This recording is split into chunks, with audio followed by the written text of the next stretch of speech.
Yep, there it is, our newest Honda. This makes our number three. We've got two Ranchers. Now this is our first Pioneer.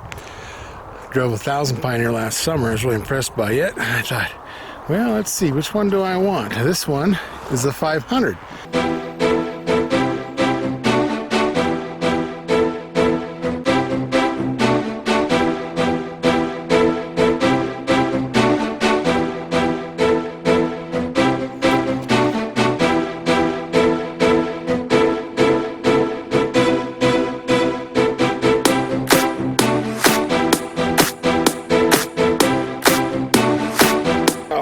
Brought home our new Honda Pioneer 500. It's a camo version. Of course, we use shock straps to hold it on here. I wouldn't use anything else. Of course, it's a four-wheel drive, two-seater with a bench. Just brought her home. Took it through 200-mile blizzard in the Yukon, but we've got it home. We'll try out this 5-speed automatic with paddle shifter. But yes, indeed, there's those shock straps. Couldn't do without them. Yeehaw! Can't take the emergency brake off. Oh. This is kind of tricky. It's a whole lever you pull out. And then you go up a gear. Or you go down a gear, whatever you want to call it. Okay. Automatic.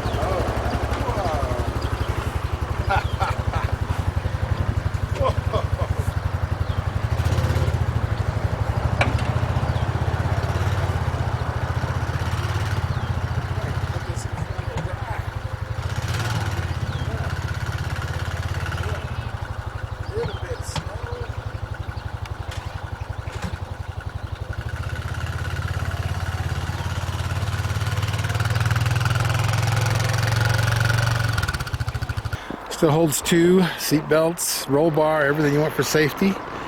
And this one is 475 cc's. Our Ranchers are 420. And this is real similar to them. Tire size very similar. The back tire's a little bigger on this. A little bigger brakes, a little more power.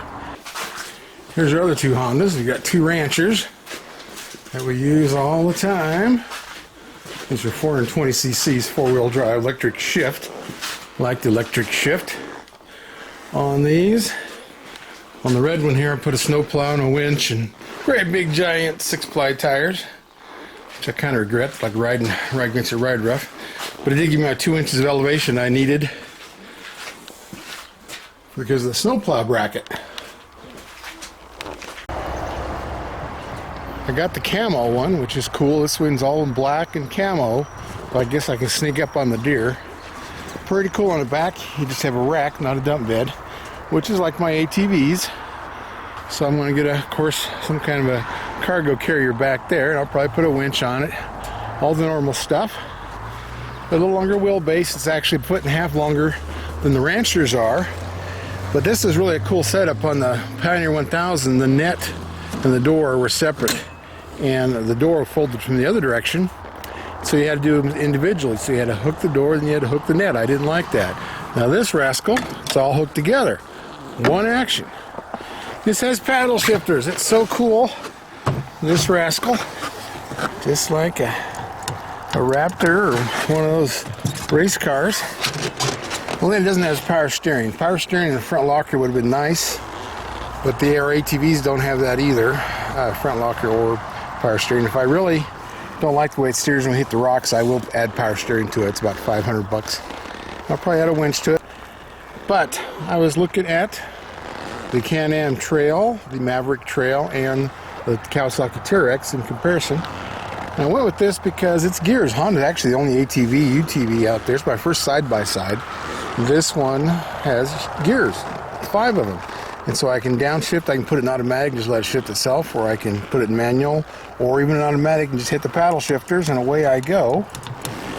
And so each gear will hold me, where, you know, you get the CVT, the big belt, which they've had on, you know, snowmobiles and old combines, and that's what most of the utes have, the ATVs and UTVs.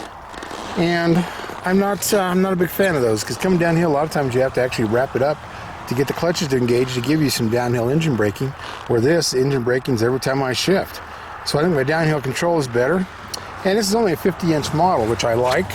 And look at the gas pedal and the gas and the brake pedal are far enough apart that I don't hit them together like I do in some of these.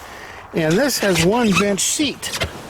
Everything's made to go in the front. The cup holders, the gear shift, everything is on the front console, where a lot of them have a center console with all that stuff, the shifter, the emergency brake, and the cups. And then your legs are touching the console the whole time. It's like some of those smaller sport utility vehicles or the conversion vehicles.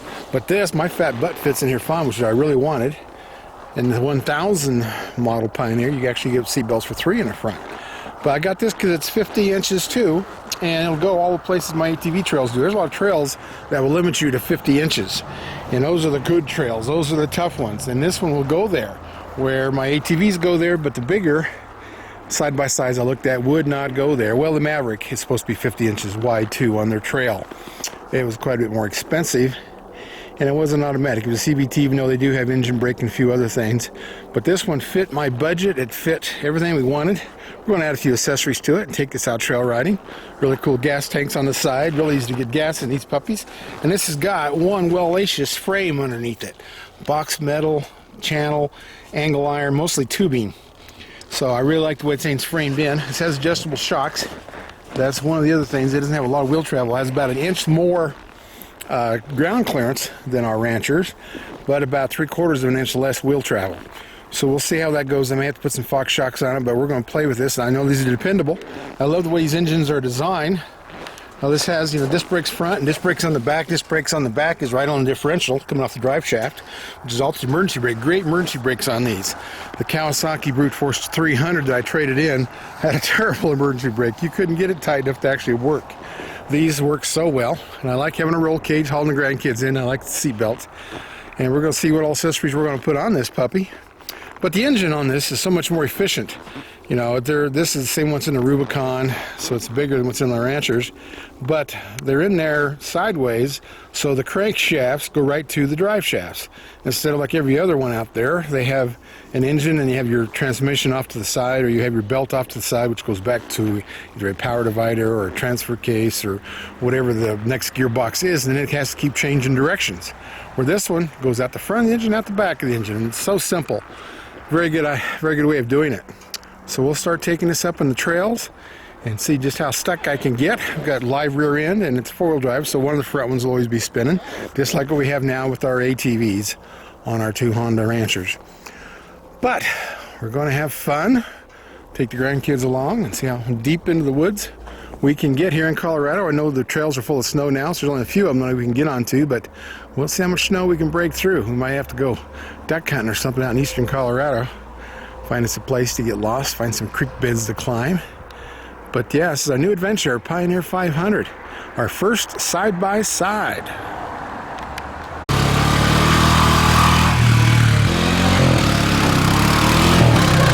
Tons of pickup truck questions, right? Right. Where do we go for the answers? We go to the Truck Nuts book. Because we're truck nuts. And we wrote the book, Truck Nuts. We're nuts about truck, the ultimate guide to buying a truck, or to looking at a truck, or judging a truck, whether it's diesel versus gas, new versus used, what your teenagers should learn about trucks, all that. You do all kinds of cool tests. Yeah, we do a lot of testing. We do the iGauntlet, world's toughest towing test, up the mountain and down the mountain. We do MPG testing on the highway, loaded with trailers. Yeah. We do off-road testing. A lot of that data is in this book as well, and it's a one-stop shop for truck information. That's true. We test trucks, maximum capacity, up to the biggest grades you can do on the interstate. Yep. So we really put them to the test.